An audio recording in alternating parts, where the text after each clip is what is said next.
नमस्कार। आज के इस वीडियो में हम जानेंगे ब्रह्म मुहूर्त का रहस्य। चाहे कितना ही अभागा मनुष्य हो, सुबह 3 बजे से 6 बजे उठकर ब्रह्म मुहूर्त में कर दो यह काम, जो चाहोगे वह मिलेगा। एक समय की बात है, माता पार्वती ने भगवान शिव से पूछा, स्वामी, मैंने देखा है कि चाहे कितना ही अभागा मनुष्य हो, अगर वह सुबह के समय ब्रह्म मुहूर्त में उठता है तो वह बहुत सुखी रहता है। ऐसा क्यों है? मुझे ब्रह्म मुहूर्त का रहस्य बताइए। तब भगवान शिव ने कहा, हे देवी, मैं आपको इस प्रश्न का उत्तर एक कथा के माध्यम से बताऊंगा। कृपया आप इस कथा को ध्यानपूर्वक सुनना, और जो भी मनुष्य इस कथा को पूरा सुनेगा वह कभी भी इस अवसर को अपने हाथ से जाने नहीं देगा। ब्रह्म मुहूर्त का रहस्य जानकर पूरा जीवन बदल जाएगा। भगवान शिव कथा को सुनाना प्रारंभ करते हैं और माता पार्वती से कहते हैं, बहुत समय पहले की बात है, काशी में तीनू नाम का एक लड़का रहता था। वह लड़का बहुत ही अच्छा था, लेकिन एक गलत आदत थी, वह देर तक सोता रहता था। सुबह उसे जगाने के लिए घर वाले कई प्रयास करते थे, परंतु वह रोजाना सुबह देर तक उठता था। वह लड़का कभी भी 9 बजे से पहले नहीं उठता था। जब वह बालक था तब परिवार वालों ने सोचा कि जब यह बड़ा हो जाएगा तो इसकी आदत में सुधार हो जाएगी, परंतु वह लड़का जैसे जैसे बड़ा होता गया उसकी यह आदत और भी ज़्यादा गहरी होती चली गई। दुनिया इधर से उधर हो सकती थी, लेकिन वह लड़का कभी भी जल्दी नहीं उठ पाता था। उसके पिता उसकी इस आदत से बहुत ज़्यादा परेशान रहने लगा था। उस लड़के को ढेरों नकारात्मक शक्तियों ने घेर लिया था। वह सभी को पलटकर जवाब देता था और दिन भर उदास रहता था। इसका असर उसके स्वास्थ्य पर भी पड़ रहा था। जब उस लड़के को यह पता लगा कि उसके सारे मित्र सफलता को प्राप्त कर चुके हैं, तब वह और भी ज़्यादा चिंतित हो गया और ईश्वर को कोसने लगा। वह बार बार यही कहता था कि मेरी किस्मत ही खराब है, परंतु उसके पिता अच्छी तरह से जानते थे कि उस लड़के के असफल होने के पीछे क्या कारण है। भगवान शिव ने कहा, हे देवी, फिर एक दिन की बात है, उसके पिता को किसी सन्यासी के बारे में पता चला। उसने तुरंत अपने बेटे की समस्या को लेकर उस सन्यासी के पास जाने का निर्णय लिया। सन्यासी को बेटे की आदतों के बारे में बताया और सन्यासी ने कहा कि कल आप अपने बेटे को इस आश्रम में आने को कहिए। फिर उस लड़के का पिता अपने घर की ओर चला। उसे पता था कि अगर वह सीधे तरीके से अपने बेटे को सन्यासी से मिलने के लिए कहेगा तो वह कभी तैयार नहीं होगा। उसने अपने बेटे को अपने पास बुलाया और कहा, तुम्हारे सारे मित्र जीवन में सफलता कर चुके हैं, क्या तुम सफल नहीं होना चाहते हो? लड़के ने उत्तर दिया कि जरूर पिताजी, परंतु जब भी मैं अपने मित्रों से उनकी सफलता का रहस्य पूछता हूँ तो वह मुझे कुछ नहीं बताते हैं। भगवान शिव ने कहा, हे देवी, फिर उसके पिता ने कहा कि मुझे यह रहस्य पता चल गया है कि वह सभी क्यों सफल होते हैं। तब उस लड़के ने बड़ी उत्सुकता से पूछा, क्या पता चल गया है पिताजी? कृपया करके आप मुझे बताइए। उसके पिता ने कहा कि कल सुबह तुम्हें एक सन्यासी के आश्रम में जाकर उनसे मिलना है। यदि तुम वहां पर समय से पहुंच गए तो वह सन्यासी तुम्हें ऐसा मंत्र बताएगा जिससे तुम सफल हो जाओगे, परंतु एक समस्या है। लड़के ने कहा कि पिताजी, मैं कल पूरी रात जागता रहूँगा और सुबह सन्यासी से मिलकर आऊँगा। उसके पिता ने कहा कि ठीक है, तुम वहाँ जाकर उस सन्यासी की आज्ञा को मानना। पिता की बात सुनकर वह लड़का बहुत अधिक खुश हुआ। जीवन में पहली बार रात्रि में वह जागता रहा, परंतु थोड़े ही समय में उसे नींद आ गई और वह सो गया। फिर अगली सुबह जब वह उठा तो उसे पता चला कि सन्यासी से मिलने का समय समाप्त हो चुका था।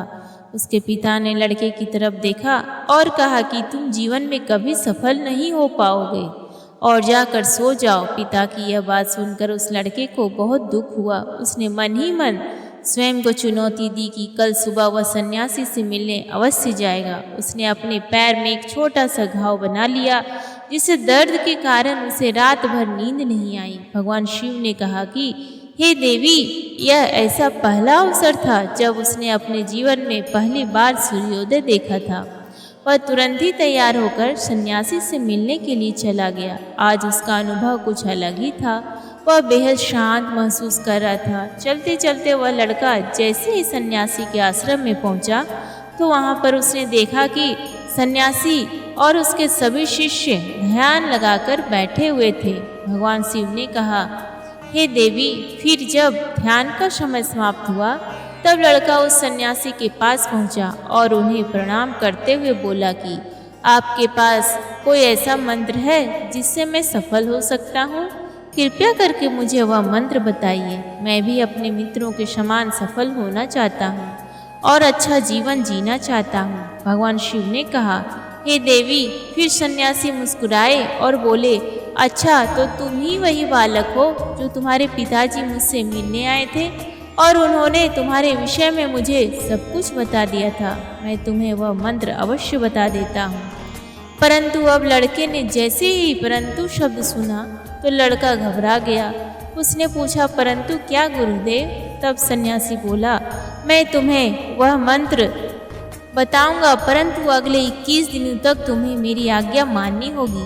मैं तुम्हें वह मंत्र 21 दिनों के बाद बताऊंगा। तब तक मैं तुमसे जो भी कार्य कहूँगा तुम्हें वह करना होगा। यदि तुम असफल हुए या कार्य के बीच में तुम्हारा संकल्प टूट गया तो उस मंत्र का असर नहीं होगा। दृढ़ निश्चय के साथ उस लड़के ने कहा कि मुझे आपकी सारी आज्ञा स्वीकार है। मैं अगले 21 दिनों के लिए आपका दास हूँ। आप जो भी कहेंगे मैं वही कार्य करूँगा।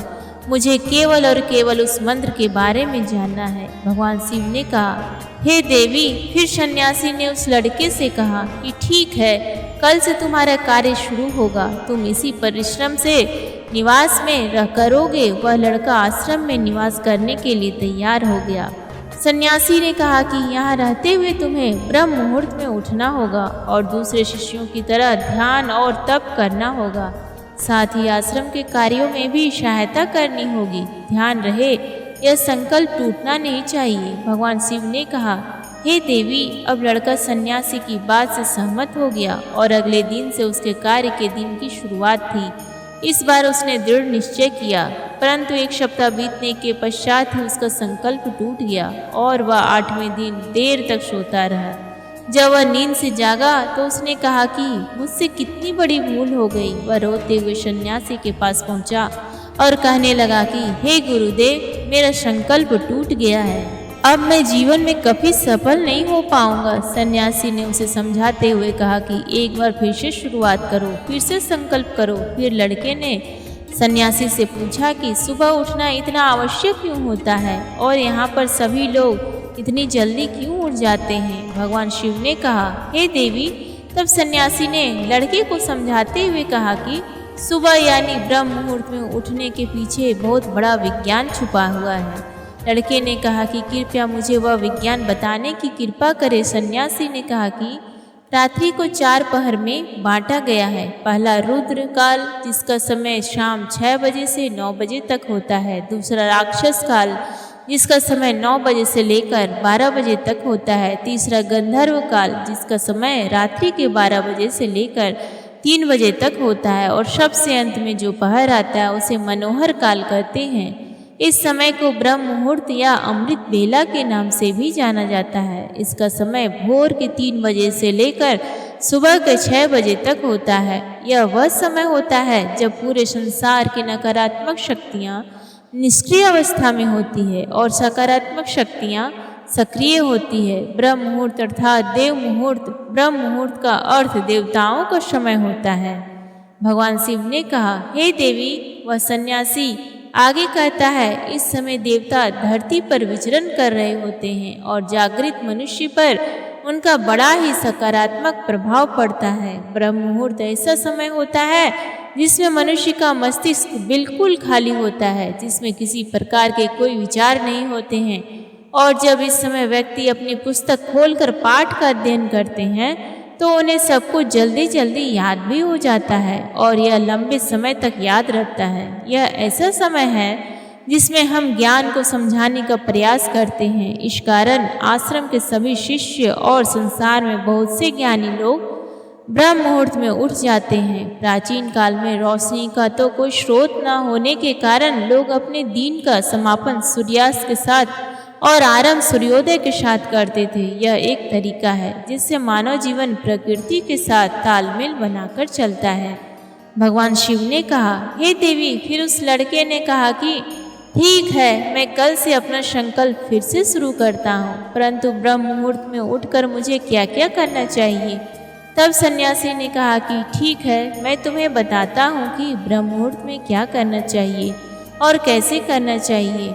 सबसे पहले उठकर धरती माता पर पांव रखने से पहले धरती माता को प्रणाम करना चाहिए और अपनी दोनों हथेलियों को देखना चाहिए और ईश्वर को धन्यवाद देना चाहिए कि उन्होंने तुम्हें आज का सूर्योदय देखने का अवसर दिया है। इसके बाद नित्य कर्म और स्नान करने से शरीर की ही नहीं बल्कि मन की शुद्धता भी बढ़ती है। स्नान करने के पश्चात ध्यान की प्रक्रिया होती है। ब्रह्म मुहूर्त में ध्यान की अवधि 21 दिन तक होती है। इस विधि का उपयोग तब किया जाता है जब आप अपनी कोई मनोकामना की पूर्ति चाहते हैं। यह ऐसा समय होता है जब व्यक्ति अपने आज्ञा चक्र को सक्रिय करने पर काम करते हैं। भगवान शिव ने कहा, हे देवी। आगे वह सन्यासी कहता है, आज्ञा चक्र दोनों भौहों के बीच होता है। यह संकल्प का स्थान भी कहा जाता है। अगर इस चक्र पर ध्यान केंद्रित किया जाए तो और अपनी मनोकामना को बार बार दोहराया जाए तो मात्र 21 दिनों के भीतर वह मनोकामना पूरी हो जाती है। अगर आपके मन में कोई अधूरी मनोकामना है और आप उसे पूरा करना चाहते हैं, तब उसे सबसे पहले उस मनोकामना स्पष्टीकरण कर लें। आपको क्या चाहिए यह निर्णय अवश्य कर लें। इसके बाद ध्यान की विधि को शुरू करें। ब्रह्म मुहूर्त में स्नान के बाद एक ऐसा स्थान चुनें जहाँ पर वायु का प्रवेश हो। ध्यान में शुद्ध प्राण वायु का होना आवश्यक होता है। ध्यान की मुद्रा में रीढ़ की हड्डी सीधी होनी चाहिए, साथ ही गर्दन भी सीधी होनी चाहिए। सुखासन की अवस्था में दोनों हाथों को घुटनों पर रखकर आंखें बंद करके बैठ जाएं। हाथों की मुट्ठी को बंद कर लें और 2-3 मिनट तक बिल्कुल शांत हो जाएं। जब आपका शरीर स्थिर हो जाए और श्वास की शांत हो जाए, तब उसके बाद अपना सारा ध्यान आज्ञा चक्र पर लगाएं। इस दौरान लंबी गहरी सांस लें और सांस को रोक कर रखें। इस समय आप अपनी इच्छा को मन ही मन दोहराएं और अपने मन से इष्ट देव और देवी देवताओं और गुरुजनों का चिंतन करें। भगवान शिव ने कहा, हे देवी। उस सन्यासी ने कहा, जब सांस को रोकना कठिन हो जाए तब धीरे धीरे सांस को बाहर की ओर छोड़ो। सांस को नाक से भरे और मुख से बाहर छोड़े। इस प्रक्रिया को 3 से 4 बार प्रतिदिन दोहराएं। ऐसा प्रतिदिन करने से आपकी जो मनोकामना है वह अवचेतन मन तक अवश्य पहुंच जाएगी और इच्छा पूर्ति जल्दी ही होगी। आज्ञा चक्र सक्रिय होता है और हमारी आज्ञा को पूरी करता है। सांस को रोक कर रखने के दौरान शरीर में आपातकाल की स्थिति हो जाती है, जिससे कि आप बेकार की बातें सोचने और विचार करने से बचते हैं। ब्रह्म मुहूर्त के समय ईश्वर की विशेष कृपा होती है और कोई भी व्यक्ति अपनी मनोकामना को इस समय दोहराता है तो उसकी इच्छा जल्द से जल्द पूरी हो जाती है। भगवान शिव ने कहा, हे देवी। इस प्रकार सन्यासी ने उस लड़के को ब्रह्म मुहूर्त का महत्व बतलाया। अगले 21 दिनों तक उस लड़के ने बड़े ही मन के साथ इस प्रक्रिया को अपनाया। अब वह बहुत ही जल्दी अनुशासित और शांत स्वभाव का बन चुका था। उस लड़के ने जैसे ही अपना संकल्प पूरा कर लिया, उसके बाद वह लड़के बड़े ही प्रसन्न भाव से सन्यासी के पास पहुंचा और कहने लगा, हे गुरुदेव। मैंने 21 दिनों का संकल्प पूरा कर लिया है। अब कृपया मुझे सफल होने का मंत्र बताइए। तब उस सन्यासी ने मुस्कुराते हुए कहा, पिछले 21 दिनों से जो अभ्यास तुम करते आए हो वही तुम्हारी सफलता का मंत्र है। जो व्यक्ति ब्रह्म मुहूर्त में उठकर ध्यान प्रक्रिया को सही से करते हैं वह जीवन में कभी असफल नहीं हो सकते। तुम्हें ब्रह्म मुहूर्त का रहस्य पता चल चुका है। अब तुम इसे जीवन पर्यंत करो। तुम्हें जीवन के लक्ष्य और सफलता दोनों प्राप्त होंगे। उस लड़के ने सन्यासी को धन्यवाद दिया और ब्रह्म मुहूर्त के नियमों का पालन जीवन पर्यंत तक करने का वादा भी किया। भगवान शिव ने कहा, हे देवी, अब तो आपको पता चल गया होगा कि ब्रह्म मुहूर्त में क्या होता है। तब माता पार्वती ने कहा, हे स्वामी, अब मुझे ब्रह्म मुहूर्त का संपूर्ण ज्ञान हो गया है। इतना कहकर माता पार्वती ने भगवान शिव को प्रणाम किया। वीडियो अगर पसंद आया हो तो वीडियो को लाइक और हमारे चैनल को सब्सक्राइब करें और अपने दोस्तों के साथ शेयर जरूर करें। धन्यवाद।